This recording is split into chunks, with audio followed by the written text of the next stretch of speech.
बिस्मिल्लाहिर्रहमानिर्रहीम। अस्सलाम वालेकुम नाज़रीन, प्रोग्राम सच बात में आपको कहेंगे खुशामदीद। मैं हूँ आपकी मेज़बान हुमार सलान। आज के प्रोग्राम का आगाज़ करेंगे, अहम खबर शामिल करेंगे। PTI से बल्ला वापस छिन गया। पेशावर हाई कोर्ट ने इलेक्शन कमीशन का फैसला बहाल कर दिया। पेशावर हाई कोर्ट ने PTI इंट्रा पार्टी इलेक्शन और इंतखाबी निशान केस पर इलेक्शन कमीशन का फैसला बहाल करते हुए हुक्म इम्तना वापस ले लिया है। ज़रा इस केस का अगर थोड़ा सा हम पस मंज़र आपके साथ शेयर करें तो इलेक्शन कमीशन ने तहरीक इंसाफ के इंट्रा पार्टी इलेक्शन को आइन के बरखिलाफ करार देते हुए कल अदम करार दिया था, जिसके बाद PTI से बल्ले का निशान छिन गया था। ताहम तहरीक इंसाफ ने कमीशन के फैसले को पेशावर हाई कोर्ट में चैलेंज किया था। पेशावर हाई कोर्ट ने PTI इंट्रा पार्टी इंतखाबात और इंतखाबी निशान से मुतालिक इलेक्शन कमीशन का फैसला मुअत्तल किया था और तहरीक इंसाफ को इंतखाबी निशान बल्ला बहाल कर दिया था। इलेक्शन कमीशन ने पेशावर हाई कोर्ट के फैसले के खिलाफ इसी अदालत में नज़रसानी की अपील दायर की थी। ताहम अब जो अपडेट्स हैं वो हम आपके साथ शेयर कर चुके हैं कि पेशावर हाई कोर्ट ने PTI इंट्रा पार्टी इलेक्शन और इंतखाबी निशान केस पर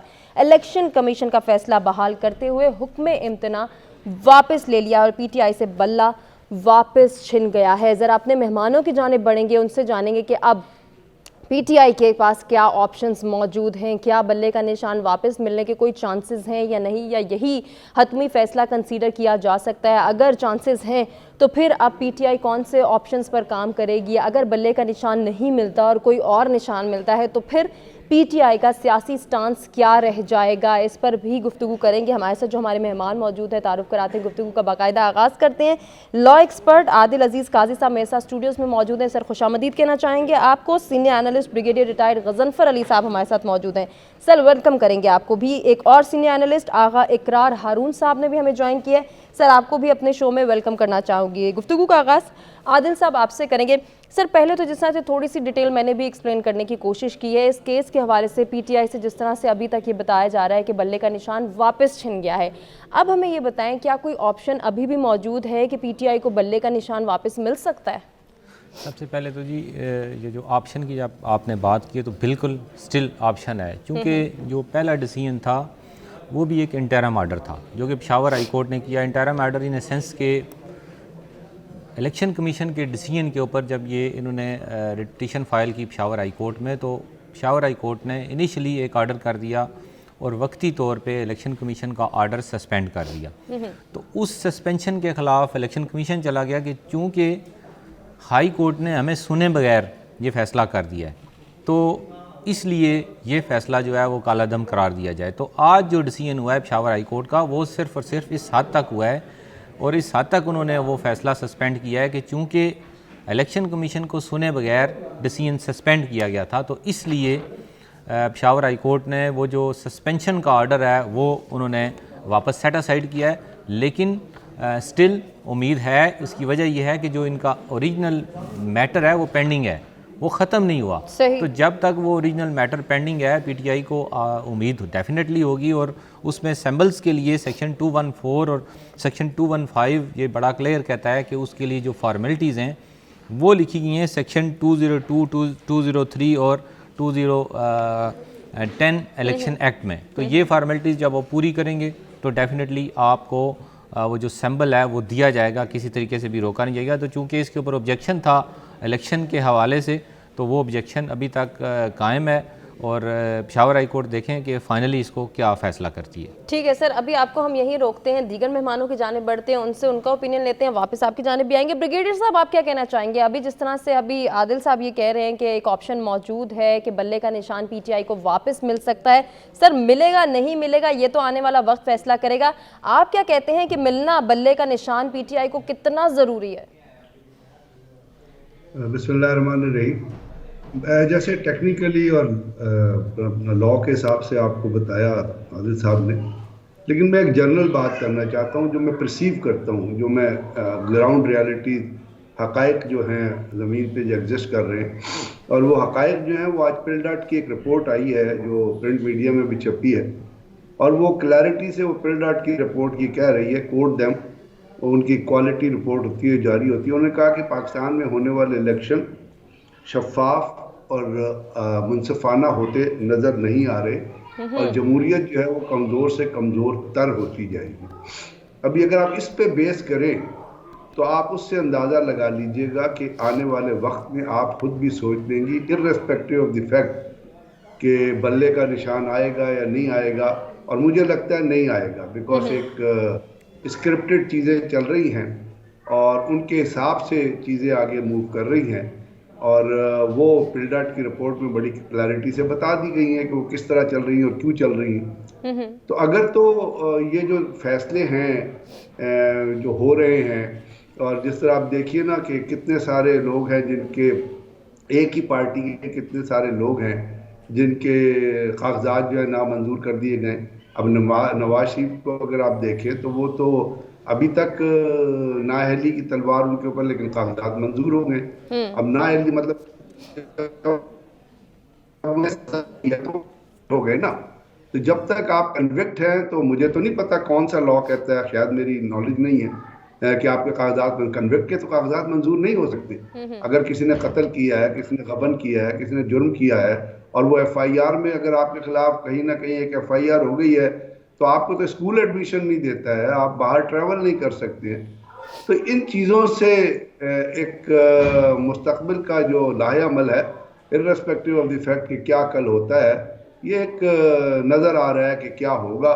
और उसके ऊपर बहुत सारे जो बाकी पार्टियों के लीडर हैं उनके स्टेटमेंट्स उठा के सुन लें। खुर्शीद शाह ने जो कहा है वो देख लीजिएगा, बिलावल भुट्टो ने जो कहा है वो देख लीजिएगा, फजलुर रहमान ने जो कहा है वो देख लीजिएगा। तो ये अगर चीज़ें इस तरह होंगी तो उसमें तो फिर मुनसिफाना या अदालतों के ऊपर जो वो है अपना दारो मदार या उनके फैसलों की जो एक इनिशियल फैसले की जो रिस्पेक्ट है, वो तो फिर कहीं नहीं रहेगी ना। फिर आप कॉन्स्टिट्यूशन के जितने आर्टिकल कोड करते रहे, दे बिकम इररिलेवेंट व्हेन एक चीज़ जो है वो ग्राउंड पे होती है, उसके खिलाफ नजर आती है।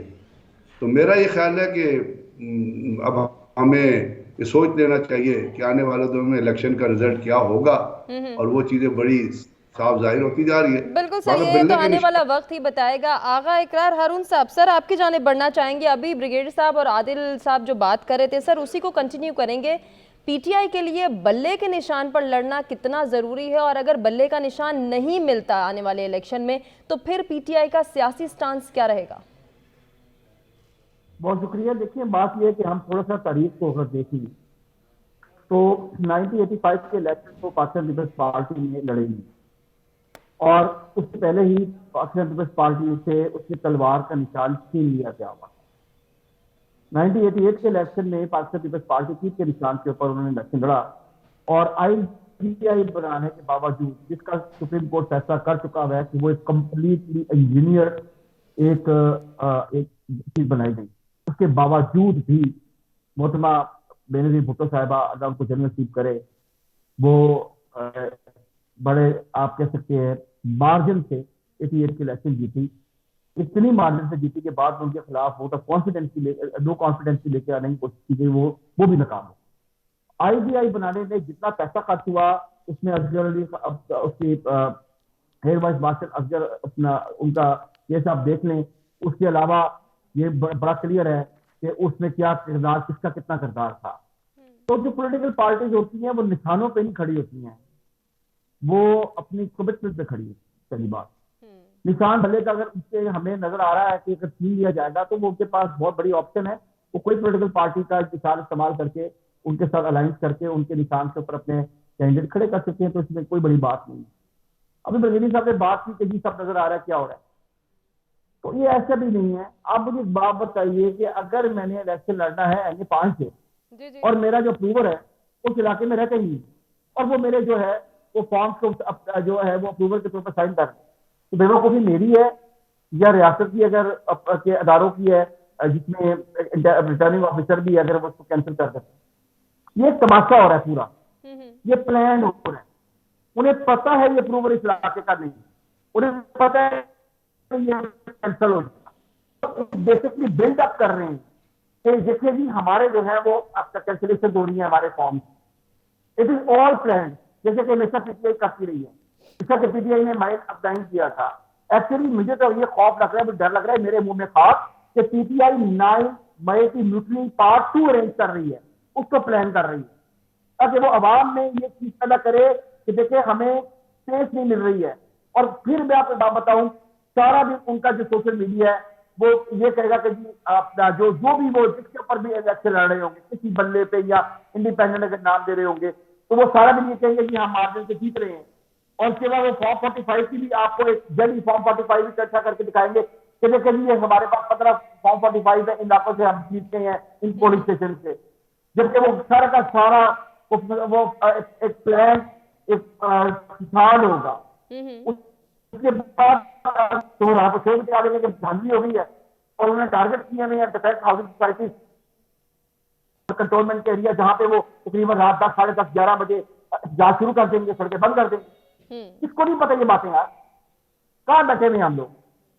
और जहां तक पंजाब की बात है, तो पंजाब को 2018 की अब इंजीनियरिंग की नजर आई थी, आज उनको नजर आ रही है, जो कि हुई भी नहीं है अभी तक। सर बड़ी अहम बात आप कर रही हैं, मैं आदिल साहब से भी चाहूँगी कि वो इस पर कमेंट करें। सर जिस तरह से अभी सर कह रहे थे कि हम ये माजी में भी ये देखा कि अगर कोई निशान नहीं मिलता लेकिन लोगों से पार्टी चलती है, पार्टी निशानों से नहीं चलती, तो अगर पीटीआई को बल्ले का निशान वाकई आखिरी ऑप्शन भी जो है वो उसका रिवॉल्व हो जाता है और नहीं मिलता, तो फिर किसी और निशान से क्या पीटीआई अपना सियासी स्टांस मुस्तकबिल में बरकरार रख सकेगी? देखिए, सबसे पहले तो जो उनका अपना स्टांस है, जो पीटीआई के चेयरमैन साहब हैं, उनका स्टांस तो बड़ा क्लियर है कि हमें कोई भी निशान मिलेगा तो हम तो इलेक्शन लड़ेंगे। तो उनकी हद तक तो कोई इशू है ही नहीं है, और उन्होंने भी इसको वो समझे कि बिल्कुल आखिरी इशू नहीं समझा हुआ। तो इन्होंने कहा जी कि बस हम इलेक्शन लड़ेंगे, दिल पे नहीं लिया उन्होंने। हाँ, तो उनको चूँकि थोड़ा बहुत उनको अंदाज़ा था। दूसरी बात है कि ये हिस्ट्री भी है, जिस तरह से उन्होंने बताया कि पीपल्स पार्टी से भी निशान लिया गया और उस निशान लेने का जो इफ़ेक्ट है वो कोई बहुत अच्छा नहीं निकला, लेकिन निशान लेने के बाद भी वो पार्टी जीती है। तो निशान तो जस्ट एक सिंबल है कि किसी बंदे ने मोहर किधर लगानी है, ये कोई ऐसी कोई वो पक्की बात नहीं है कि निशान नहीं होगा तो इलेक्शन नहीं होगा, वो जीत नहीं सकते, ये कोई ऐसी बात नहीं। और पार्टी तो एग्जिस्ट कर रही है, वो तो एग्जिस्ट कर रही है। और फिर दूसरा जो उनका मीडिया है वो इस तरह का है कि ये वो चीज़ नहीं है कि अब हम किसी को बता ही नहीं सकते कि आज हमारा निशान क्या है, तो वो तो एक दिन में 2 दिनों में बता देंगे पूरे पाकिस्तान में कि ये नया हमारा सिंबल है, तो इससे कोई खास फर्क नहीं पड़ेगा। लेकिन अभी भी तकिया किया जा सकता है कि सुप्रीम कोर्ट पीटीआई का बल्ले के निशान से इलेक्शन लड़ने का ख्वाब पूरा कर सकते। देखें जी, सुप्रीम कोर्ट से पहले पेशावर हाई कोर्ट ने अभी इसको डिसाइड नहीं किया, वो तो इंटरम ऑर्डर था, वो इंटरम ऑर्डर सेट असाइड हुआ है, तो इसका अल्टीमेटली डिसीजन होना है और वो इलेक्शन से पहले होना है। ये नहीं होगा कि इसकी डेट जो है इलेक्शन के बाद की पड़ेगी, तो इलेक्शन से पहले इसको डिसीजन इसका आना है, और डेफिनेटली उधर से नहीं होगा तो वो सुप्रीम कोर्ट अपील फाइल कर सकते हैं। और इलेक्शन के जो केसेस हैं Supreme Court day by day सुन रही है, तो अल्टीमेटली इनका जो फैसला है वो मेरिट के ऊपर ही होगा। ठीक हो गया। ब्रिगेडियर साहब, आप क्या कमेंट करना चाहेंगे? पीटीआई के पास किसी सियासी पार्टी के साथ इत्तेहाद करने का भी ऑप्शन मौजूद है, तो क्या पीपल्स पार्टी से मुस्तकबिल में आप पीटीआई का इत्तेहाद देख रहे हैं? जो इत्तेहाद या अलायंसेस की ऑप्शंस तो पार्टीज के लिए हमेशा खुली रहती हैं और आखिरी वक्त तक ये चीज चलती है, लेकिन असल में इसकी इफेक्टिवनेस होती है वो जब आपकी इलेक्शन से पहले एक चीज सामने आ जाए। और अब जैसे आप अभी देख रही हैं कि बहुत सारी सीट एडजस्टमेंट पे पीपल्स पार्टी की और बाकी पार्टियों की बातचीत चल रही है, अभी तक तो कोई कामयाब नहीं हुई, लेकिन मुझे लगता है कि जैसे चीजें आप देख रही हैं, पीटीआई नहीं बल्कि कोई और पार्टी मुझे लगता है पीटीआई से इत्तेहाद नहीं करना चाहेगी, इसलिए कि इस वक्त एक पाकिस्तान के अंदर बहुत बड़े जो थीसिस होता है इलेक्शन लड़ने का, वो ये होता है कि कौन सी पार्टी जो है वो आने वाले दिनों में हुकूमत बनाने के काबिल होगी। तो उसके अंदर जो अलायंसेज होती हैं वो उस पार्टी की तरफ ओरिएंटेट हो जाती हैं, तो वो ऑप्शन भी उसी पार्टी की तरफ ओरिएंटेट हो जाती है। इस वक्त तक जैसे पीटीआई तो अपने प्रॉब्लम में फंसी हुई है, जैसे आज अपना बैरिस्टर गौहर का भी एक बयान था कि जी हम किसी भी उस पर इलेक्शन लड़ेंगे and we will go into election. अभी ये आने वाले दिनों में जब आप अभी सिंगल सोलो फ्लाइट ले रहे हैं, तो उस सोलो फ्लाइट के अंदर जो चीजें आज हो रही हैं वो पीटीआई लोग ये देख रहे हैं कि वो लोग जो पार्टीज के लोग हैं वो ये देख रहे हैं, जैसे मैंने आपने कहा खुर्शीद शाह ने कहा कि जी हर एक पार्टी को इलेक्शन लड़ने की इजाजत होनी चाहिए, इसके मतलब उसके जहन में कोई बात थी बैकग्राउंड में। बिलावल भुट्टो ने कहा कि जी अगर बंद कमरों में रिजल्ट हुए तो हम एक्सेप्ट करें, इसका मतलब उनके जहन में कोई बात है। और उन्होंने ये भी कहा कि अगर इलेक्शन इस तरह बड़ी अहम बात आप ये कर रहे हैं, और ये हम ब्रेक के बाद जब आएंगे तो अपने दूसरे प्रोग्राम के हिस्से में ज़रूर इन डिटेल खुर्शीद शाह साहब की इस बात को डिस्कस भी करेंगे और अपने तीनों मेहमानों का ओपिनियन भी लेंगे। अभी इस बुनियादी सवाल के हवाले से ज़रा पब्लिक पोल को डिस्कस कर लेते हैं। क्या पीटीआई का बल्ले के निशान पर इलेक्शन लड़ने का ख्वाब सुप्रीम कोर्ट पूरा कर सकती है? 58% को ऐसा लगता है, जबकि 42% ऐसा नहीं मानते हैं। नाज़रीन, हम एक ब्रेक की जानिब बढ़ें। Stay with us. Welcome back नाज़रीन। प्रोग्राम में एक मरतबा फिर से आपको कहेंगे खुशामदीद। बढ़ेंगे आज के एक और टॉपिक की जानिब, और जिस तरह से हम बात कर रहे हैं कि इलेक्शन से पहले सियासी जमातें जहां इंतखाबी मुहिम का आगाज़ कर चुकी हैं, इंतखाबी सरगर्मियां बड़ी तेज़ी से जो हैं वो चलती हुई दिखाई दे रही हैं, वहीं सियासी इत्तेहाद की जो खबरें हैं वो भी सरगर्म हैं। अब सियासी इत्तेहाद हो पाता है, नहीं हो पाता है। ब्रेक पर जाने से पहले भी हम इसी बात को डिस्कस करते हैं कि क्या PTI आने वाले वक्त में पीपल्स पार्टी के साथ इत्तेहाद कर सकती है, नहीं कर सकती है। और जिस तरह से नून लीग की अब हम बात करेंगे, नून लीग भी बारहा मुफाहमत की बातें कर रही है, सियासी इत्तेहाद की बातें कर रही है। आने वाले जो है इलेक्शन के बाद जो जिस तर्ज हुकूमत का क़याम अमल में आना है, इसके हवाले से भी यही बातें हो रही हैं कि इंटरिम तर्ज की गवर्नमेंट आएगी। तो क्या इसमें पीपल्स पार्टी और नून लीग के दरमियान इत्तेहाद हो सकता है, नहीं हो सकता है? अगर थोड़ी सी इसी पस मंज़र में हम बात करें तो ज़राए के मुताबिक मुस्लिम लीग नून के रहनुमा सरदार अयाज सादिक और पीपल्स पार्टी के सीनियर रहनुमा खुर्शीद शाह के दरमियान जो मुलाकात हुई है, इसमें भी सियासी जो सूरत हाल है और आने वाले इलेक्शन के हवाले से डिस्कशन हुई है। दोनों रहनुमाओं ने सियासी दर्ज हरारत को नॉर्मल रखने पर इत्तेफाक भी किया, जबकि सियासी इस्तेहकाम और रवादारी कायम रखने पर भी जोर दिया गया है। तो क्या इम्कानात हैं, क्या आने वाले वक्त में पीपल्स पार्टी और नून लीग के दरमियान कोई इत्तेहाद हो सकेगा, नहीं हो सकेगा? ब्रेक पे जाने से पहले ब्रिगेडियर साहब बात कर रहे थे और उन्हें हमने रोका था कि सर जब हम वापस आएंगे तो खुर्शीद शाह के हवाले से जो बात आप कर रहे हैं उसको कंटिन्यू करेंगे। ब्रिगेडियर साहब, आप कंटिन्यू कीजिएगा बात, और साथ ही इस बात का भी जवाब दीजिएगा कि आपको लग रहा है कि आने वाले वक्त में पीपल्स पार्टी और नून लीग के दरमियान कोई सीट एडजस्टमेंट या सियासी इत्तेहाद हो सकता है? मैं आपसे अर्ज कर रहा था ना कि जैसे जो इंडिकेशंस आ रही हैं उसमें अभी तक बातचीत तो चल रही है। सीट एडजस्टमेंट का फार्मूला जो है वो मेरी नज़र में मुस्लिम लीग नून और पीपल्स पार्टी के दरमियान नहीं हो सकता, इसलिए कि पीपल्स पार्टी की जो सिंध में सीटें हैं, अगर वो पंजाब में सीटें लेते हैं तो सिंध में उनको सीटें लेनी पड़ेंगी। तो सिंध में तो पीपल्स पार्टी जो है वो इलेक्शन आपको पता है 3 दफ़ा पहले जीत चुकी है, तो वाई शुड इट लीव? उसको अपना होम ग्राउंड क्यों छोड़ना चाहिए, स्ट्रॉन्ग ग्राउंड क्यों छोड़ना चाहिए? लेकिन में अब जो आप बात कर रही हैं उसमें बुनियादी जो वजह होती है वो यही होती है गिव एंड टेक की, कि गिव एंड टेक में, क्योंकि पीपल पंजाब में इतनी स्ट्रॉन्ग हालत में नहीं है। सदर्न पंजाब में 3-4 सीटें हैं जो निकाल सकते हैं, बाकी उससे नीचे जब आएंगे तो पोजीशन इतनी फेवरेबल नजर नहीं आ रही है। तो उसमें मुझे नहीं लगता कि ये कोई इस किस्म की अलायंसेस पे पहुंचेंगे जहां पे अपना जो स्ट्रॉन्ग एरिया है उसमें वो गिव इन करे। बाकी रहा जहाँ तक आपने देखा कि फजल रहमान की भी बातचीत हुई है। फजल रहमान का भी एक स्पेसिफिक इलाका है JUI का जहाँ से वो इलेक्शन, आप बलोचिस्तान में चले जाएं तो जो बरसबी के इलाके में आ जाएं, बाकी इलाकों में तो जो वहाँ के लोकल जो मतलब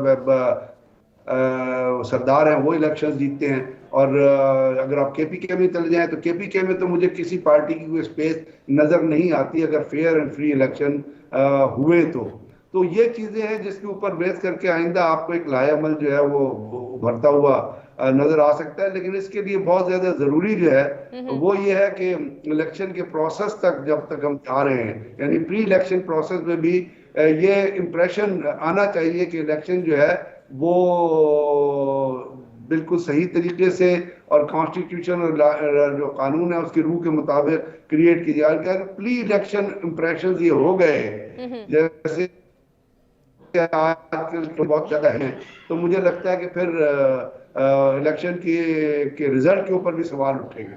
ठीक हो गया सर, आपने बड़ी अहम बात की है, कंटिन्यू करेंगे आगा इकरार हारून साहब से।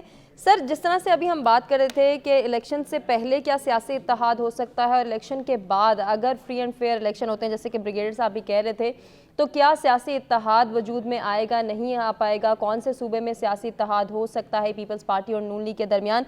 सर, आपको इस सारे सिनेरियो में क्या लगता है? क्योंकि थोड़ा सा अगर हम माजी को देखें तो जब से नवाज शरीफ साहब वापस आए हैं वो तो मुफाहमत और सियासी इत्तेहाद की बातें कर रहे हैं, लेकिन बिलावल भुट्टो की जानिब से जो है हम देख रहे हैं कि बहुत ज़्यादा तनकीद के निश्तर चलाए जा रहे हैं नवाज शरीफ साहब पे भी, उनकी प्रीवियस गवर्नमेंट के हवाले से भी, उनके प्रीवियस जितने एक्सपीरियंसेस हैं उनको भी तनकीद का निशाना बनाया जा रहा है। तो क्या सियासी इत्तेहाद हो पाएगा?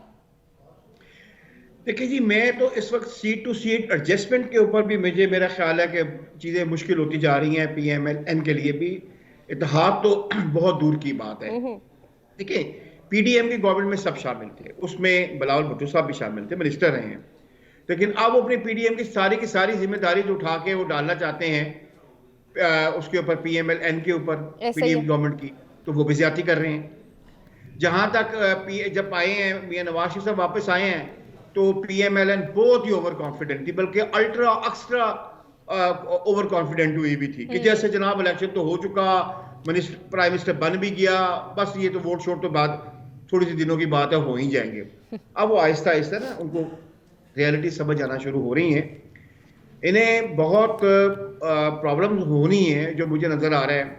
एक तो इनका इंट्रा पार्टी, अगर इनके लोग ना बैठे जिनको इन्होंने सीटें नहीं दी, उसका एक अलग फैक्टर है। उसके अलावा देखें जी, TLP एक हकीकत के तौर पे पंजाब के कुछ एरियाज में सामने आ चुकी है। वो वोट तो तोड़ते हैं चाहे वो जीते ना जीते। इसी तरह पीपल्स पार्टी को नुकसान पहुंचाने के लिए पहला कदम PMLN ने उठाया था, GDA के साथ इत्तेहाद करने के चक्कर में। जी बिल्कुल, ठीक है जी। अब वो अपना और MQM के साथ, तो ये काम तो PMLN ने शुरू किया हुआ है। अगर अब कोई प्रॉब्लम हो रही है तो दे आर देमसेल्फ रिस्पांसिबल। देखिए, जरदारी साहब ने तो शुरू में भी कहा था कि हमें साथ इकट्ठे चलना चाहिए, सही, और जरदारी साहब इंतजार करते रहे मुलाकात का, टेलीफोन का, जिसमें यानी कि अकॉर्डिंग टू माई इंफॉर्मेशन मियां साहब तैयार भी थे। लेकिन मियां साहब बेसिकली आप कुछ फैसले करते हैं अपनी बेटी के, उसकी डिसीजन मेकिंग की जो पावर है मियां साहब की, वो मेरे ख्याल में 80% ज्यादा शेड हो रही है। तो वो बहुत ओवर कॉन्फिडेंट थी, उन्होंने कहा कोई जरूरत ही नहीं है हमें किसी से बात करने की। बाद में बातचीत हो भी गई, लेकिन उस पर 20 दिन से ऊपर लग गए। PMLN का ख्याल ये है कि ये IGI 2 बनाई जा रही है, तो दे आर मिस्टेकन। ये IGI 2 नहीं है। Sir very sorry to interrupt you, लेकिन आपसे ही आपकी बात के हवाले से ही बात करना चाह रही हूँ। मियां साहब सियासी मंजरनामे पे अगर उनको देखें या उनके एक्सपीरियंस को देखें तो वो एक मंजे हुए खिलाड़ी हैं। वो फिर अपनी बेटी के फैसले पर क्यों अमल दरामद कर रहे हैं? वो अपने सियासी फैसले क्यों नहीं ले रहे? देखिए, ये हम कुछ नहीं कह सकते हैं। देखिए, ये उनका एक फैमिली अफेयर है, उनकी बेटी हैं, उनके साथ खड़ी रही हैं, उन्होंने कुर्बानियां भी बकौल उनकी पार्टी के काफ़ी दी हैं। लेकिन एक और बड़ा नुकसान हुआ है PMLN को। होता यह है कि जब आप पॉलिटिकल पार्टी में किसी को टिकट नहीं देते हैं ना, और आप इलेक्टेबल्स लेकर आने की कोशिश करते हैं, तो आप उसको एक लॉलीपॉप देते हैं कि हम बेफिक्र हैं, हम आपको ना उस सेनेट में ले आएंगे। नहीं तो अगर कोई मसला होगा तो ऐसे करते हैं कि आपकी बहन को, वालदा को या बीवी को हम जो है वो रिजर्व सीट्स के ऊपर ले आते हैं।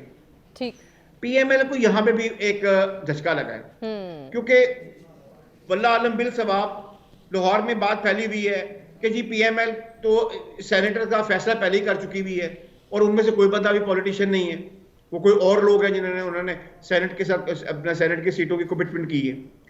दूसरी तरफ आपने देख लिया रिजर्व सीट में के मामलात में एक एक घर में 2-2 सीटें दे दी गई हैं। तो आपके पास देने के लिए है क्या उन लोगों को जो जिनको आप कहते हैं कि आप इलेक्शन हम आपको टिकट नहीं देंगे बल्कि बी को दे देंगे? इस वक्त सबसे ज्यादा पॉलिटिकली अगर कोई प्रॉब्लम में पार्टी है तो वो PMLN है। और जो काम उन्होंने, यानी कि जब मियां साहब आए थे तो उसके बाद आपने देखा कि उन्होंने कहा कि जी वो मियां साहब अब जलसों में जाएंगे। ये अब वो जलसों में भी नहीं गए, उनको हकीकत समझ आ गई। लाहौर का जलसा भरने के लिए पूरे पाकिस्तान से बंदे इकट्ठे करने पड़े। ऐसे ही हकीकत वो, देखिए रियलिटीज है। तो सर पंजाब में भी PMLN की पोजीशन आप स्ट्रांग नहीं देख रहे? अब मियां साहब को समझ आ गई है। अब देखें अब होगा क्या, अब इलेक्शनिंग शुरू होगी, कैंडिडेट्स अपने पैसे खर्च करेंगे, उसमें मियां साहब बाहर भी निकलेंगे, जलसे भी करेंगे। लेकिन उस वक्त आप इतने फंसे हुए होते हैं कि हल्का NA5 अपने आदमी नहीं दे सकता है हल्का 25 को, हल्का 25 के आदमियों नहीं वो अपना जलसा फिल करना होता है, या एक डिस्ट्रिक्ट ने करना होता है, या एक डिवीजन ने करना होता है। इससे ज्यादा आप कर नहीं सकते। और फिर मियां साहब किस किस के जलसे में जाएंगे? फिर ये भी एक बहुत बड़ा इशू है। वो तमाम कैंडिडेट्स के जलसों में नहीं जा सकते। सही। फिर जिसके जलसे में जाएंगे, अगर दूसरे के जलसे में नहीं जाएंगे तो उसको इतराज होगा। तो वहाँ प्रॉब्लम आएगी। ये सर आप हमारी वजह फरमा रहे हैं, इसको हम political डिस्कशन reality को है कंटिन्यू कि वही करते हैं। लोग- आदिल अजीज काजी साहब, जैसे अभी बात हो रही थी, ब्रिगेड साहब भी बात कर रहे थे कि अगर इलेक्शन होते हैं उनका फ्री एंड फेयर होना बहुत ज़रूरी है। इलेक्शन कमीशन पे कितनी भारी जिम्मेदारी आयद होती है कि आने वाले इलेक्शन को फ्री एंड फेयर कराएं और उसकी ट्रांसपेरेंसी को जो है वो मुकम्मल तौर पर प्योरिटी के साथ इसको जिसे कह सकते हैं कि ये अपने अमल से गुजारने के लिए इस पर जिम्मेदारी भी है, और ना सिर्फ जिम्मेदारी है बल्कि इसको पूरा करना एक चैलेंज है। इस टारगेट को, इस चैलेंज को अचीव करने के लिए इलेक्शन कमीशन को कितना काम करना है और किन किन इकदामात पे जो है आपको लगता है कि नज़रसानी की ज़रूरत भी है? असल तो ये बात है कि जो ड्यूटी है कॉन्स्टिट्यूशन में भी और इलेक्शन एक्ट में भी, और इलेक्शन कमीशन की ड्यूटी है कि फ्री एंड फेयर इलेक्शन कराए। तो ये तो उनकी चूँकि कानूनी जिम्मेदारी है, तो ये काम उन्होंने करना ही करना है। सही। यहाँ पे जो बहुत ज़्यादा एतराज़ात आए वो रिटर्निंग ऑफिसर की अपॉइंटमेंट के कॉन्टेक्स्ट में आए, जो ज़्यादा इशू बनाए। तो उसकी जो बेसिक वजह थी वो ये थी कि चूँकि 2013 और 2018 के जो इलेक्शन थे, उन इलेक्शंस में बहुत ज़्यादा एतराज़ात किए गए जी के जो रिटर्निंग ऑफिसर्स हैं वो चूँकि उस वक्त जुडिशरी की तरफ से थे, तो वो उन्होंने जो है वो किसी ख़ास पार्टी की सपोर्ट की है। तो उस सबसे ज़्यादा जो एतराज़ था वो उस वक्त पीटीआई को होता था, और आज उसी चीज़ का नुकसान भी पीटीआई को हुआ है कि चूँकि जब इलेक्शन कमीशन ने रिटर्निंग ऑफिसर मांगे तो जुडिशरी ने रिफ्यूज़ किया है उस बेसिस के ऊपर कि आप फिर बाद में हमें जो है वो कहते हैं कि, और अब एडमिनिस्ट्रेशन से वो आए रिटर्निंग ऑफिसर। तो ये ज़्यादा जो रिजेक्शन हुई है और ये इशू बना है, ये इस वजह से बना है कि एक डेफिनेटली असिस्टेंट कमिश्नर तो वो सेक्शन देखता है और डॉक्यूमेंट्स देखता है, और वो डॉक्यूमेंट्स में देखता है कि काम भी गलत है, वो रिजेक्ट कर देता है। ठीक हो गया। तो वो अगर इसकी जगह कोई जुडिशल ऑफिसर होता तो वो उसको इंटरप्रेट करता अच्छे तरीके से।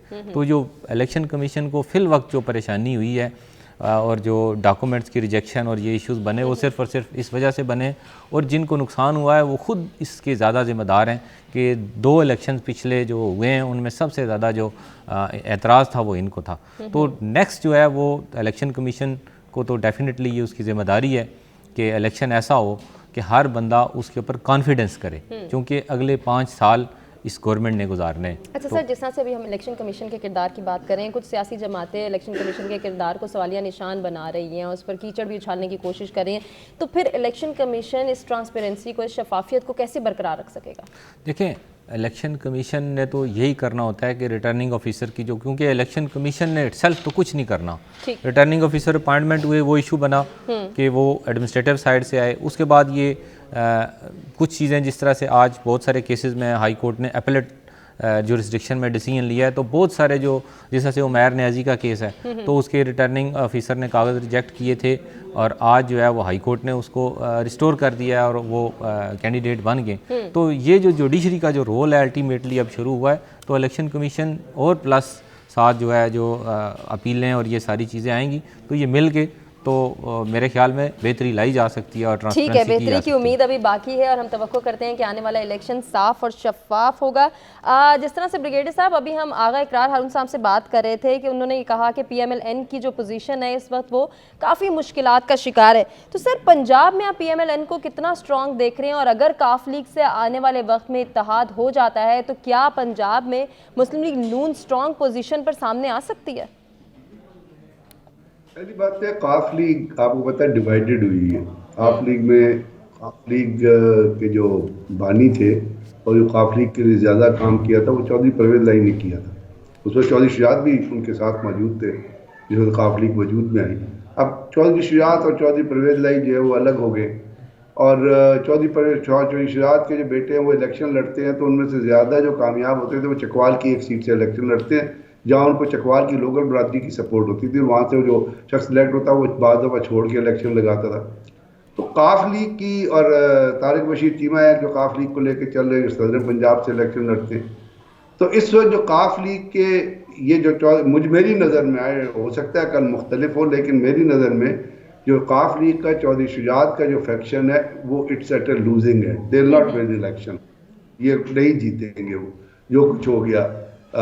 ये मैं इसको परसीव करता हूँ, क्योंकि जिस सीट चकवाल की जिस सीट से उन्हें इलेक्शन लड़ना था या गुजरात की सीट, वहाँ बड़ा मुश्किल है। तो अगर PMLN काफ लीग से दाद कर भी लेती है तो कोई गेन नहीं होगा। दूसरी बात है कि वही बात है कि आप ग्राउंड की रियलिटी देखें और पॉपुलर वोट देखें किस तरफ जा रहा है। सही। तो वो सम और अदर, चाहे इलेक्टोरल की लड़ाई है या आपका माजी है या पीडीएम की हुकूमत है, और पीडीएम की हुकूमत को जब आप देखते हैं तो उसमें ये नहीं कह सकते कि एक पार्टी की परफॉर्मेंस है, उसमें मतलब ज्यादा जो ओनर्स ऑफ रिस्पॉन्सिबिलिटी या ज्यादा जो उसका जो मेल फंक्शनिंग का और जो पाकिस्तान को जो तबाह बर्बाद किया गया है इकोनॉमिकली और बाकी जो उसका ज्यादा बर्डन जो है वो पीएमएलएन पे है, क्योंकि प्राइम मिनिस्टर और फाइनेंस जो थे वो इनके लोगों को पता है कि इन्होंने पाकिस्तान की इकोनॉमी को तबाह करके रख दिया, और ये हर आदमी बात करता है। तो जब ये जो चीज है, जो ये परफॉर्मेंस ओरिएंटेड जो चीज रही है, उसमें पीएमएलएन जो है वो बहुत ज्यादा डिसएडवांटेज पे। लेकिन सर पीएमएलएन तो बारहा ये बात कर चुकी है। अगर शहबाज शरीफ साहब की बात करें तो वो भी यही कहते हैं कि इसमें हमारा कोई कसूर नहीं था, हमने तो पाकिस्तान को दिवालिया होने से बचाया था, पीटीआई का सारा कसूर था और उनकी गवर्नमेंट का। मैं अब इस पर बहस नहीं करना चाहता, क्योंकि ये बहस जो है ये स्टैटिस्टिक्स की बहस है, ये लफाजी की बहस नहीं है। ये 2 जमा 2 4 की बात है। इकोनॉमी जो होती है वो कभी बातों के ऊपर डिपेंड नहीं करती, वो फिगर्स पे डिपेंड करती है। और अगर हम फिगर्स के अंदर जाएंगे तो फिर बड़ी लंबी डिस्कशन होगी कि किसने किया या किसने नहीं किया, और उसके इंडिकेटर्स देखने पड़ेंगे, और इंडिकेटर्स के बाद जब आपने हुकूमत छोड़ी तो आप किधर छोड़ के गए ये देखना पड़ेगा। सर ये बहुत जरूरी है और ये बहुत अहम बात आप करें। आगा इकरार साहब, आपको क्या लगता है, तो फिर जिस तरह से अभी स्टैटिस्टिक्स की बात हो रही है, पीडीएम की कारकर्दगी की बात हो रही है, तो अवामी एतमाद कितना मुतज़लज़ल होगा या कितना स्ट्रेंथन हो सकेगा आने वाले इलेक्शन में पीएमएलएन की जानिब, जरा इस पर रोशनी डालिएगा। देखिए जी, एक हमें ये बात अंडरस्टैंड करनी चाहिए कि पीएमएलएन का प्राइम मिनिस्टर था, उनके ही का फाइनेंस मिनिस्टर था, लेकिन पीडीएम के सारे पार्टनर्स उसमें थे, जेयूआई भी थी, पाकिस्तान पीपल्स पार्टी भी थी, जिसने बजट पास किया। आपको ये बात तो याद है कि अगर रही है तो मैं याद करवा दूं कि जो पीडीएम ये कहती थी कि हम रियासत बचाने आए हैं अपनी सियासत को सेक्रीफाइस करके, जी उन्होंने कमाल महारत से एक ही झटके से 30% एस्टेब्लिशमेंट चार्जेस को इंक्रीज कर दिया। 30% इस मुल्क के एस्टेब्लिशमेंट चार्जेस को रातों रात इंक्रीज कर दिया गया। बाबुओं की तनख्वाह अगर 10 लाख थी 13 लाख कर दी गई। एक गरीब आदमी को आपने अपना जो है वो जो टैक्सेस हैं, जो आप कह सकते हैं इनडायरेक्ट टैक्सेस, उससे सारा पैसा इकट्ठा किया और अमीरों में बांट दिया, उमरा में बांट दिया। जो हुकूमत 10 अरब रुपए के सिर्फ इश्तहार दे दे तकरीबन 1 महीने में और 4 अरब रुपए और अपने मुख्तलिफ अदारों से बांट दे, वो रियासत बचाने आई थी। सवाल तो ये है। बिल्कुल, ये मैं अरब सुना रहा हूं, मैं करोड़ों की अरबों की बात नहीं कर रहा हूं। 10 अरब रुपए के इश्तहार 1 महीने में दिए गए हैं और पैसा लिया गया मुझसे। मेरा बिजली का जो बिल था 21 रुपए का, उसको आपने छलांग मरवा के 54 रुपए कर दिया। जी बिल्कुल, ठीक है। मुख्तलिफ किस्म के टैक्सेस लगा के उसको 3 गुना कर दिया। आपने रियासत बचाते बचाते जो है ना, रियासत का सबसे इंपॉर्टेंट कंपोनेंट होता है ना इंसान, उसको आपने खुदकुशियों में मजबूर कर दिया। और दूसरे जो बाबू हैं, जो हुकूमत पाकिस्तान के मुलाजिम हैं, रियासत के जो अपना नौकरशाही है, उसको आपने 30% एक ही झटके में तनख्वाहें बढ़ा दी। तो क्या ये रियासत सिर्फ उन्हीं लोगों के लिए है जो गवर्नमेंट ऑफ पाकिस्तान के मुलाजिम है? ये रियासत गरीब आदमी के लिए नहीं है, ये मेरे और आपके लिए नहीं है। किसके लिए ये रियासत? फिर रियासत कहते बता देना कि जी अगर आपने रियासत का मेंबर बनना है, रियासत का सिटीजन बनना है, तो हुकूमत पाकिस्तान को नौकरी ज्वाइन करनी पड़ेगी। बिल्कुल ऐसे ही है सर। हम बात कर रहे हैं आप आदिल अजीज काजी साहब, इस सारे सिनेरियो को अगर हम देखें तो फिर तनाज़ात से पाक इलेक्शन हो सकते हैं, नहीं हो सकते, मुश्किल से होंगे या हर सूरत होंगे?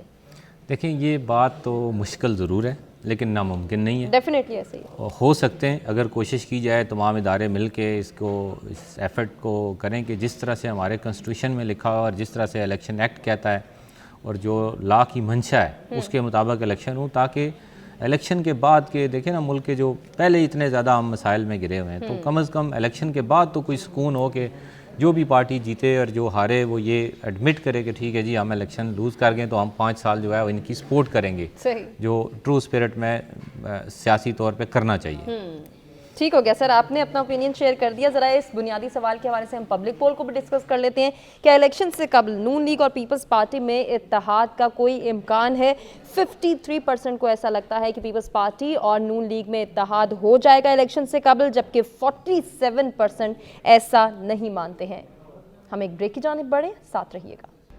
वेलकम बैक नाज़रीन, प्रोग्राम में एक मरतबा फिर से आपको कहेंगे खुशामदीद। बढ़ेंगे आज के एक और टॉपिक की जानिब और बात करेंगे इसराइल फ़लस्तीन कशीदगी के हवाले से, जिसके बाद अब जब हम सूरत हाल देख रहे हैं 2 महीनों से ज़ायद का वक्त गुजर चुका है, सूरत हाल मज़ीद कशीदा होती दिखाई दे रही थी। वहीं अमरीका का इस अहम बयान जो हमने देखा और ये स्टेटमेंट जो अमरीकी तर्जुमान की जानिब से आई है, उसको आज प्रोग्राम में शामिल करेंगे और उसी पर मबनी हमारे गुफ्तगू का सिलसिला होगा, जिसको हम आगे बढ़ाएंगे। अमरीका ने कहा है कि गज़ा फ़लस्तीनियों की सरज़मीन है और रहेगी, उन्हें कोई उनकी सरजमीन से नहीं निकाल सकता है। इन ख्यालात का इजहार अमरीका की वजारत ख़ारजा के तर्जुमान ने अपनी हफ्तावार ब्रीफिंग के दौरान एक सहाफ़ी के सवाल के जवाब में दिया है कि गज़ा जो है वो फ़लस्तीनियों की सरजमीन है और उन्हें इस सरजमीन से कोई नहीं निकाल सकता। अगर ऐसा ही है और अमरीका का यही बयान है, अगर यही मौक़िफ़ है अमरीका का, तो फिर इससे कबल जो हमने सिचुएशन देखी उसमें अमेरिका को क्यों हमने इसराइल का सपोर्टर देखा, इसराइल की पुष्टपनाही करते हुए देखा और थपकी देते हुए देखा,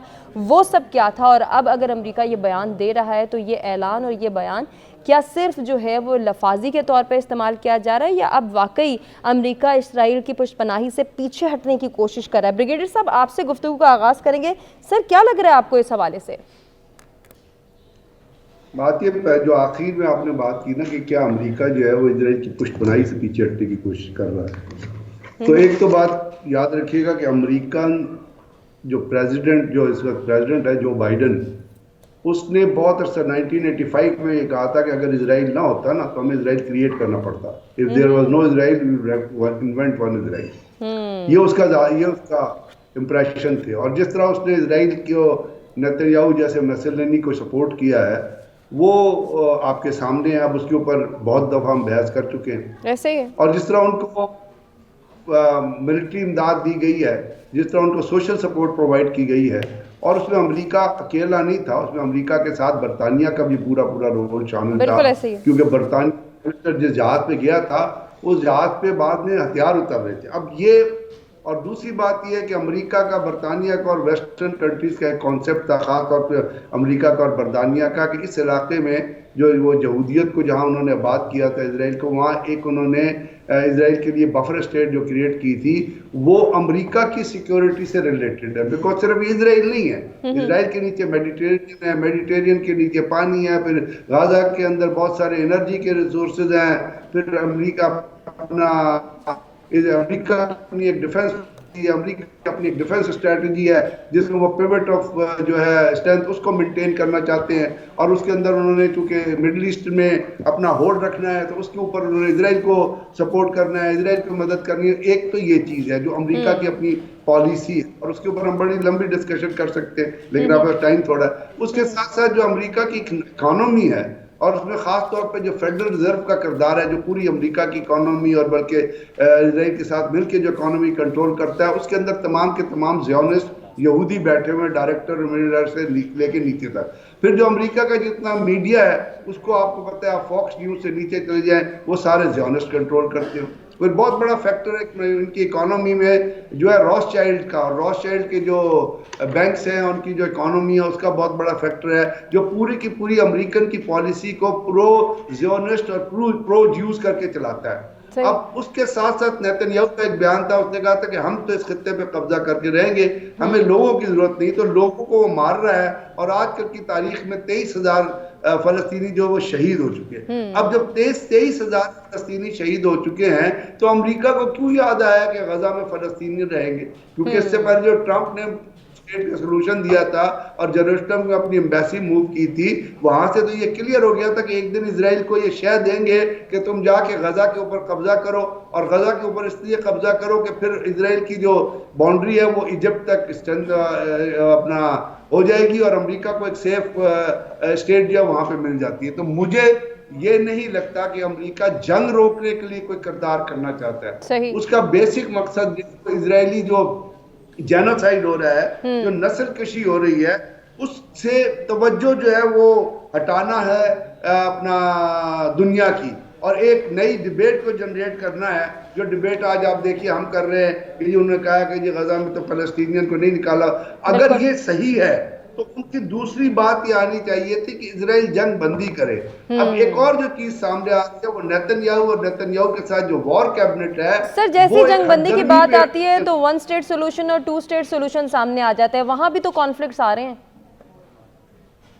या कॉन्फ्लिक्ट तो मौजूद है ना, और कॉन्फ्लिक्ट ही मौजूद रखना अमेरिका के इंटरेस्ट में है, क्योंकि अगर आप 1 स्टेट सोल्यूशन कर देते हैं और फलस्तीनियत को देते हैं तो उनके लिंकेज जो है तो फिर जाके इजिप्ट से भी होते हैं, उनके लिंकेज जॉर्डन से भी होते हैं, और नीचे मेडिटेरेनियन से नीचे जब आप जाते हैं और इलाक की बंदरगाह पे पोर्ट पे आप जाते हैं और नीचे एंटर होते हैं तो वो तो पूरे का पूरा सी पैलेस्टाइन, वो तो अमेरिका नहीं चाहता।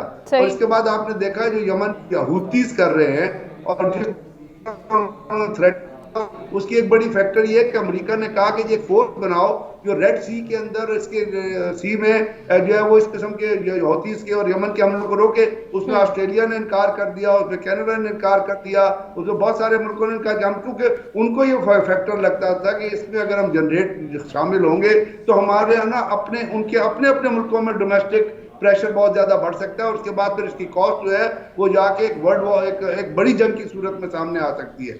अब ईरान के अंदर आप देख रहे हैं ईरान ने जो स्टांस लिया हुआ है, तो ये मेरी नजर में जो ये अमेरिका का बयान है ये पूरे इशू से टेंशन डाइवर्ट करके और नेतन्याहू की जो किलिंग है और जो जेनोसाइड है उससे सर ऐसा भी तो हो सकता है अमेरिका में अब इलेक्शन का साल है तो शायद इसलिए कि अवाम अपना गम गुस्सा ना निकाले इस हवाले से, तो अब अमेरिका जो है वो अपने बयानात के जरिए या टेंशन डाइवर्ट करे। कंटिन्यू करेंगे डिस्कशन को, आगा इकरार साहब आपसे गुफ्तगू करेंगे। सर अमेरिकन बयानात की जब हम बात करते हैं तो इससे पहले हमने ये देखा कि हमास के लिए अमेरिका का ये स्टेटमेंट था कि इसने दाइश की याद ताज़ा कर दी है, इनका वही हाल होगा जो दाइश का हाल हुआ। अब वो कह रहे हैं कि गज़ा फ़लस्तीनियों का है और उनको कोई बाहर नहीं निकाल सकता। सर इतनी ज़्यादा जो है वो कॉन्फ्लिक्ट्स वाली स्टेटमेंट्स क्यों आती हैं? कोई क्लैरिटी नहीं है, इतनी कन्फ्यूजन है कि समझ नहीं आता कि अमेरिका इसराइल के साथ है या फ़लस्तीनियों का अब साथ देने की कोशिश कर रहा है या सिर्फ ये बयानबाजी की हद तक ही है। देखिए ये सिर्फ बयानबाजी की हद तक है, क्योंकि बात यह है कि आज भी अगर कोई मूव करेगा सिक्योरिटी काउंसिल में, कोई करारदार मूव करेगा सीज फायर के लिए, तो आप देखिएगा कि अमेरिका फिर उसको वीटो कर देगा। देखिए जब तक आप यूनाइटेड नेशन के स्ट्रक्चर को नहीं चेंज करते हैं ना, मेरा नहीं ख्याल है कि दुनिया में कभी भी अमन मिल सकता है यूनाइटेड नेशन से लोगों को। उसमें मसला ये है कि अगर P5 में से 4 जो पीस हैं, इवन वो अगर पीस चाह भी रहे हों, अमन चाह भी रहे हों, तो एक जो पी होता है वही एक उसका ही वीटो जो है वो 4 जो पावरफुल्स है उनको अपना जो मिटिगेट कर देता है। तो जब तक वीटो की पावर है तो तब तक तो मेरा नहीं ख्याल है कि अमेरिका किसी भी सूरत में इससे पीछे हटेगा इजराइल से, और वीटो की पावर तो भी खत्म होने वाली नहीं है। तो आप ऐसे बयानात को सिर्फ पढ़ लिया करें और हंस लिया करें, क्योंकि हमने देखा है जब से ये बनी है यूनाइटेड नेशन, दुनिया सिर्फ 2 हिस्सों में बटी, एक नेटो, एक नैन नेटो। और जब भी नैन नेटो जो होता है उसके लिए P5 इकट्ठे हो, एक भी अपना वीटो बहुत होता है सही, और नेटो इकट्ठे रहते हैं, वो कभी लैदा होते ही नहीं है।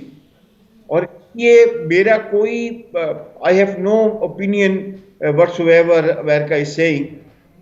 देखना ये है कि क्या अगर कोई नहीं आती है, करारदाद आती है, तो क्या उसको वीटो नहीं करेगा? बिल्कुल करेगा। और ये आप जो इलेक्शन हो रहे हैं अमेरिका में, और शायद अमेरिका सॉफ्ट दोनों, जैसा कि अभी आप बार-बार कह रहे हैं कि यूएन का स्ट्रक्चर चेंज करने की ज़रूरत है, तो चेंज करने का जिनके पास इख्तियार है उनकी मंशा के मुताबिक यूएन तो बिल्कुल खामोशी से काम कर रहे हैं, उन्हें तो कोई फ़र्क नहीं पड़ा, वो तो खुश हैं उसके किरदार से। तो फिर चेंज करना कौन जो है वो इसको पॉसिबल बना सकता है, या किसी और के पास? जैसे अगर हम मुस्लिम ममालिक के इत्तेहाद की जानिब देखें, क्या उनके पास ये पावर है कि वो यूएन का किरदार या उसका स्ट्रक्चर चेंज कर सकें?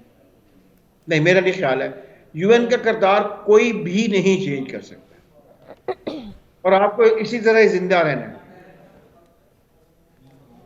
ठीक हो गया सर, आपसे हम दोबारा भी आपका ओपिनियन जानेंगे। आदिल अजीज़ काजी साहब, जैसे अभी हम फ़लस्तीन और इसराइल की सूरत हाल को डिस्कस कर रहे हैं, हम जब भी जंगबंदी की बात करते हैं हमारे सामने दो सोल्यूशंस आ जाते हैं, 1 स्टेट सोल्यूशन, 2 स्टेट सोल्यूशन। इसमें भी बहुत सारी कॉन्फ्लिक्ट्स हैं। अगर अब अमेरिका ये बयान दे रहा है कि गज़ा जो है वो फ़लस्तीनियों की स्टेट है, उनको कोई बाहर नहीं निकाल सकता, तो क्या हम ये उम्मीद रखें कि आने वाले वक्त में 1 स्टेट सोल्यूशन की जानिब भी नज़र दौड़ाई जाएगी? डेफिनेटली ऐसी बात है, लेकिन असल में 2 महीने की जो उन्होंने कोशिश की है उसमें अमेरिका तो उनके साथ था। तो चूँकि 2 महीने की कोशिश के बाद और सारी दुनिया में जिस तरह से, इवन अमेरिका में भी जिस तरह से मुजाहरे हुए और सारा पब्लिक प्रेशर बढ़ा, तो इलेक्शन तो डेफिनेटली अमेरिका में भी होने, उन्होंने भी ये सारी चीज़ें फेस करनी है। तो ये वो चीज़ है जिसकी वजह से वो थोड़ा सा इस स्टांस को ज़बानी कह रहे हैं कि इस तरह, अदरवाइज़ प्रैक्टिकली तो वो सारा का सारा सपोर्ट उनके साथ है। और वो तो बारहा कह चुके हैं हमास वाले कि जब भी अगर सिर्फ ये इसराइल हमारे साथ जंग करे तो कोई इशू नहीं है, ये तो सारी दुनिया जो आपके सपोर्ट उसको करती है, हमें वो परेशानी है। तो अभी चूँकि 2 महीने में वो कर कुछ नहीं सके, उस लेवल पे जाके खाली नहीं करवा सके, तो अल्टीमेटली उन्होंने यही कहा कि जो फ़लस्तीन की ज़मीन है वो डेफिनेटली फ़लस्तीनियों की है। अब वो कह रहे हैं कि इसमें कोई जो है वो शरपसंद मौजूद नहीं है, किसी किस्म का ख़तरा नहीं है, और अस्करियत पसंद ग्रुप इसराइल के लिए भी ख़तरा नहीं बन सकता। तो क्या हम ये उम्मीद रखें कि मुज़ाकरात होंगे आने वाले वक्त में, जंगबंदी हो सकेगी या नहीं हो सकेगी? ये तो मुज़ाकरात तो मेरे ख्याल में 1 महीने से जारी हैं, जिसकी वजह से वो उनके जो कुछ लोग छोड़े गए हैं, तो डेफिनेटली वो मुज़ाकरात की वजह से ही छोड़े गए थे कुछ लोग। तो वो तो इसी वजह से कुछ ना कुछ कमी भी आई है कि उस फोर्स के साथ अभी वो जंग जो है वो जारी नहीं है। तो मुज़ाकरात तो हो रहे हैं, इसी वजह से कुछ ना कुछ बेहतरी आई है। तो उम्मीद तो रखनी चाहिए कि अल्लाह ताला उनकी मुश्किल आसान करे फ़लस्तीनियों की, और कुछ बेहतरी आए। ठीक, आगा इकरार साहब, आपको लगता है कि मुज़ाकरात कामयाबी के साथ हो सकेंगे, जंगबंदी हो सकेगी और 1 स्टेट सोल्यूशन पर काम हो सकेगा? नहीं, बिल्कुल ऐसा नहीं है। और देखिए, मैं एक बात आपको बता दूं कि 1 स्टेट सोल्यूशन तो इवन पैलेस्टीनियन भी विड्रॉ कर चुके हैं, वो 2 स्टेट मान चुके हैं। ये आप ज़हन में रखिए। यहाँ पे अगर आप 1 स्टेट से मुराद ये है कि बिल्कुल ही फ़लस्तीनियों को ख़त्म कर दिया जाए, तो वो तो अमेरिका प्लान कर सकता है। आपको पता है अमेरिका क्या चाह रहा है? वो चाह रहा है कि सारे फ़लस्तीनी जो है वो इजिप्ट चले जाएं या लेबनान चले जाएं, वो इस एरिया को छोड़ दें। क्योंकि अपना नेतन्याहू साहब ने जो एक नक्शा यूनाइटेड नेशन की जनरल काउंसिल की तकरीर करते हुए दिखाया था कि ये है अपना हमारा एक नया route, starting from India linking to Middle East to the Europe through Haifa, तो उसमें तो वाकई ही फ़लस्तीन नहीं था, उसमें सिर्फ इजराइल था। सही। और वो नक्शा जब वो दिखा रहे थे यूनाइटेड नेशन की जनरल काउंसिल में, किसी ने उनको इतराज नहीं किया कि आप ये क्या कर रहे हैं और आप क्या करने जा रहे हैं। ये सितंबर की बात है। और उसके बाद आपने देखा है कि वो यही चाह रहे हैं कि फ़लस्तीनी ये जगह छोड़ जाएं, ठीक, वो चले जाएं। ठीक। और ब्रिगेडियर फिर साहब, उसके आपको बाद क्या ये लगता है, कि क्या कोई जंगबंदी का जो है वो इम्कान अभी भी बाकी है, या फिर ये कशीदगी यूं ही जारी रहेगी? हमास ने कहा कि जी हम अब कोई जो हमारे पास जो लोग हैं हम उनको नहीं छोड़ेंगे और हम किसी टेम्परेरी जंगबंदी पे नहीं जाएंगे। जैसे मैंने आपसे अर्ज किया कि अमेरिका की एक पॉलिसी है इजराइल के साथ मिलकर, जिसको वो कहते हैं कि 4 स्पेक्ट्रम डोमिनेंस। अब वो 4 स्पेक्ट्रम डोमिनेंस का एक जो क्लॉज है वो है मिडल ईस्ट और पर्शियन गल्फ को कंट्रोल करना। अब इस क्लॉज के अंदर, इस पॉलिसी के अंदर, इसकी बड़ी लंबी डिस्कशन है और उसके बहुत बड़े पिलर्स हैं, उसके अंदर अमेरिका ने रहते हुए फैसला करना है, जंगबंदी तक लेके जाना है।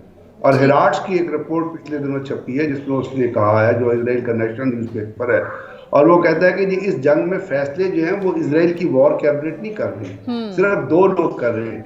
एक है नेतन्याहू मैसेलनी और दूसरा है जो बाइडेन, जो हिटलर की पॉलिसीज पे लगते हुए नेतन्याहू मैसेलनी को सपोर्ट कर रहे हैं। अगर ये पोजीशंस है तो अमेरिका जो है उस अपनी डोमिनेंस स्पेक्ट्रम को छोड़ के कोई फैसला नहीं करेगा। ठीक हो गया सर, आपका ओपिनियन आ गया। जरा इस बुनियादी सवाल के हवाले से हम पब्लिक पोल को भी जल्दी से डिस्कस कर लें कि अमेरिका का बयान फ़लस्तीनियों की आंखों में धूल झोंकने के मुतरादिफ है। 95% को ऐसा ही लगता है, जबकि 5% ऐसा नहीं मानते हैं। अपने तमाम मेहमानों का शुक्रिया अदा करना चाहेंगे जिन्होंने अपने कीमती वक्त और कीमती तज्ज़िये से आगाह किया। नाज़रीन, आपसे इजाज़त लेंगे, अल्लाह निगहबान।